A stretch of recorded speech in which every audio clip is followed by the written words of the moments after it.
नमस्ते ऑल।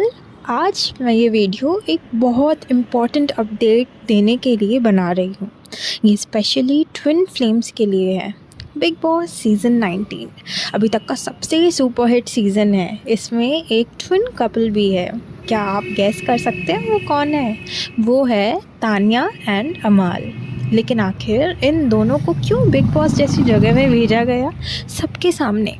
सीधी सी बात है, ये डिवाइन क्रिएशन सब मैस्कुलिन एंड फेमिनाइन एनर्जीज़ को बहुत इम्पॉर्टेंट लेसन्स देने के लिए की गई है। अगर हम उनके लेसन से ही लर्निंग ले लेंगे तो हमारी जर्नी कुछ आसान हो जाएगी। मैं यहाँ अमाल को मैस्कुलाइन एंड तान्या को फेमिनाइन कह के रेफ़र करूँगी। अगर आपने ध्यान से शो देखा हो तो आप जानेंगे कि किस तरह इंट्यूटिव फेमिनाइन अपने मैस्कुलाइन को पहचान लाती है। तान्या ने ये कहा भी है कि मुझे ऐसा फील होता है कि आप मेरे पास्ट लाइफ से कोई आपका कनेक्शन है। शो के स्टार्ट में मैस्कुलाइन की हेल्थ इश्यूज़ के कारण फेमिनाइन उसका बहुत ध्यान रखती है।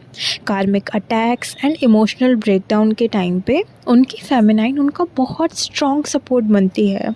अपने मैस्कुलाइन को वो नर्चर और हील करती है। मैस्कुलाइन भी फेमिनाइन का स्टार्टिंग फेज़ में बहुत सपोर्ट करते हैं, उनसे प्यार करते हैं, उनके लिए खुल के स्टैंड लेते हैं।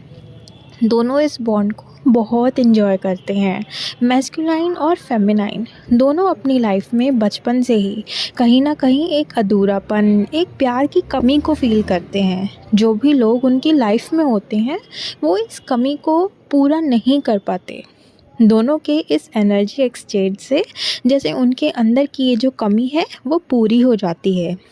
जैसा पार्टनर फेमिनाइन ने अपने लिए इमेजिन किया होता है, अगर मैस्कुलाइन वैसे नहीं होते तो फेमिनाइन हैरान हो जाती है कि 3D के लॉजिक से बिल्कुल हट के वो मैस्कुलाइन से कैसे इतना प्यार फील करती है। दरअसल बबल फेज के टाइम पर फेमिनाइन अपने मैस्कुलाइन से अनकंडीशनल लव करती है। वो प्यार करने से पहले अपने मैस्कुलाइन के financial status, reputation, behaviour, age, caste, इन सब के बारे में बिल्कुल भी नहीं सोचती है। दूसरी तरफ मैस्कुलिन इस बात को बिल्कुल भी एक्सेप्ट नहीं कर पाते कि कोई उनका इतना ध्यान बिना किसी एक्सपेक्टेशन के रख सकता है।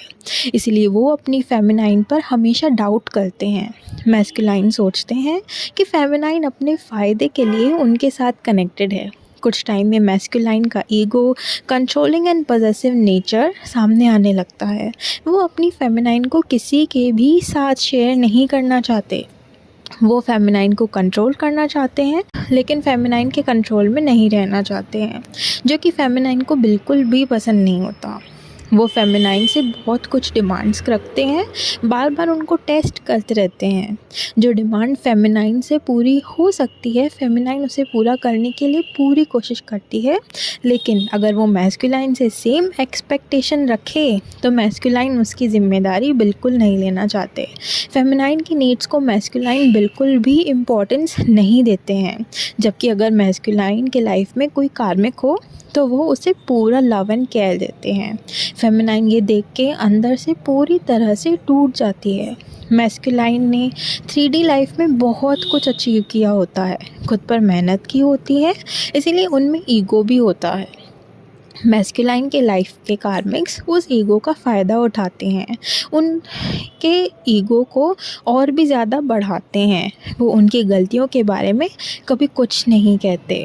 वो हमेशा मैस्कुलाइन की 3D की चीज़ का फ़ायदा उठाना चाहते हैं, मैस्कुलाइन के गुड बुक्स में रहना चाहते हैं, उनकी पॉजिटिव एनर्जी को सक करते रहना चाहते हैं। कार्मिक्स को फ़र्क नहीं पड़ता कि मैस्कुलाइन के बैड हैबिट्स की वजह से लोग इन पर हंसते हैं या उनको बुरा समझते हैं। वो बस मैस्कुलाइन के गुड बुक्स में रहकर उनका फ़ायदा लेना चाहते हैं। फेमिनाइन मैस्कुलाइन की मिरर सोल होने के कारण हमेशा उनको मिरर दिखाने के लिए ट्राई करती रहती है। मैस्कुलाइन उनसे गुस्सा हो जाए इससे उन्हें डर भी लगता है, लेकिन अपनी ड्यूटी समझकर उनकी केयर करके वो मैस्कुलाइन की गलत चीज़ों को पॉइंट आउट करती है। मैस्कुलाइन का ईगो इससे हर्ट होता है और वो फेमिनाइन को बाकी कार्मिक से कंपेयर करते हैं। उन्हें लगता है कि फेमिनाइन को सिर्फ उनकी कमियां ही दिखाई देती है, जबकि फेमिनाइन ने तो उनको सब पीछे रख के एक्सेप्ट किया होता है। वो बस उनके भले के लिए सोचती है। बीच में कार्मिक्स भी आके बार बार मैस्कुलाइन के कान फेमिनाइन के अगेंस्ट भरने की कोशिश करते हैं। अपनी फेमिनाइन के सामने मैस्कुलाइन बिल्कुल वल्नरेबल होते हैं। उनकी इनसिक्योरिटीज़, ट्रॉमास और हिडन वुंड्स सब ट्रिगर होने लगते हैं। एक लड़की उनकी फीलिंग को इतना ट्रिगर कैसे कर सकती है? अपने अंदर इतने सारे चेंजेस देख के मैस्कुलाइन डल जाते हैं और अपनी फेमिनाइन से रन करने लगते हैं, और ये सब उनके धीरे धीरे सेपरेशन का कारण बनने लगता है। फेमिनाइन के ऊपर भी कार्मिक अटैक होते हैं सेपरेशन के बाद में, लेकिन फेमिनाइन के इस डार्क फेज में वो बिल्कुल अकेली होती है। उन्हें समझने वाला कोई भी नहीं होता, ना ही वो अपने मन की बात किसी के साथ में भी शेयर कर सकती हैं। मैस्कुलाइन अपने फ़ायदे के बारे में बहुत ज़्यादा सोचते हैं और इसलिए अपने कार्मिक्स का ही हमेशा सपोर्ट करते हैं। 3D के फेक रिलेशंस को बचाने के लिए वो अपनी फेमिनाइन को बार बार हर्ट करते हैं। फेमिनाइन फिर भी अपनी वैल्यू को ना समझते हुए ऐसे मैस्कुलाइन को चेस करती है, अपना रिलेशनशिप को बचाए रखने की कोशिश करती है। फेमिनाइन की एनर्जी कंटिन्यूस मिलने की वजह से मैस्कुलाइन अपनी लाइफ में बहुत खुश होते हैं। वो फेमिनाइन की वैल्यू बिल्कुल भी नहीं करते हैं, उल्टा वर्स्ट केस में फेमिनाइन को ट्रिगर करते हैं और उन्हें हर्ट करते हैं। फेमिनाइन को ये फील करवाते हैं फेमिनाइन की कोई भी वैल्यू नहीं है। मैस्कुलाइन फेमिनाइन को बहुत सारी हर्टफुल बातें कह देते हैं, लेकिन फेमिनाइन की तरफ से वो एक भी बात सह नहीं पाते। फेमिनाइन को लगता है कि उसे धोखा दिया गया है, उसे यूज़ करके थ्रो कर दिया गया है। उनके मैस्कुलाइन उनका साथ न देकर उनको इमोशनली स्ट्रॉन्ग बनाने के लिए ट्रिगर करते हैं। अकेली ट्रिगर से लड़ते लड़ते फेमिनाइन इमोशनली बहुत स्ट्रॉन्ग बन जाती है। जब फेमिनाइन खुद को वैल्यू करते हुए टॉक्सिक मैस्कुलाइन से खुद को डिटैच कर लेती है, तब मैस्कुलाइन अंदर तक हिल जाते हैं। वो फिर से अपनी फेमिनाइन की एनर्जी के लिए क्रेव करने लगते हैं। इस दौरान फेमिनाइन अपने जिस भी कार्मिक से अटैच होती है, over giving and over loving nature की वजह से उन पर अपनी एनर्जी लीक करती है। मैस्कुलाइन उस एनर्जी से अट्रैक्ट होके उस कार्मिक के क्लोज आ जाते हैं। Feminine deep down true love के लिए क्रेव कर रही होती है, इसीलिए कार्मिक्स को बहुत लव देती है, लेकिन उनको रिटर्न में वो अनकंडीशनल लव कभी भी नहीं मिलता है। जिन कार्मिक्स को फेमिनाइन इतना वैल्यू देती है, वही कार्मिक्स बार बार फेमिनाइन को हर्ट करके उन्हें ट्रिगर्स देते हैं। कार्मिक्स और मैस्कुलाइन के ये ट्रिगर्स बहुत ज़रूरी हैं। ये फेमिनाइन को सेल्फ लव, सेल्फ वर्थ और डिटैचमेंट के लेसन सिखाते हैं। इतना पेन लेके फेमिनाइन हर तरह से इंडिपेंडेंट बनना सीख जाती है। वो ये समझ जाती है कि इस दुनिया में सच्चा प्यार सिर्फ खुद से ही किया जा सकता है। तभी तो ट्विन फ्लेम्स के प्यार को ट्रू लव कहा जाता है, क्योंकि दोनों एक ही सोल होती है, लेकिन अलग अलग बॉडीज़ में। फेमिनाइन और मैस्कुलाइन की थिंकिंग बचपन से बहुत अलग होती है। वो सबसे सच्चा प्यार करते हैं, उनको अपने अंदर की प्योरिटी का एहसास भी होता है। डिवाइन सोल्स में ये भी एक ईगो होता है, इसीलिए वो खुद को चेंज नहीं करना चाहते। फॉर एग्ज़ाम्पल, तान्या अपने ओवर गिविंग नेचर को हमेशा सही समझती है। टीवी और मूवीज़ में ऐसी चीज़ों को बहुत ग्लोरीफाई किया जाता है। ट्विन सोल्स भी सोसाइटी की इन फॉल्स कंडीशनिंग को सबकॉन्शियसली फॉलो करते रहते हैं, जबकि उनका बर्थ सोसाइटी की इस फॉल्स थिंकिंग को चेंज करने के लिए होता है।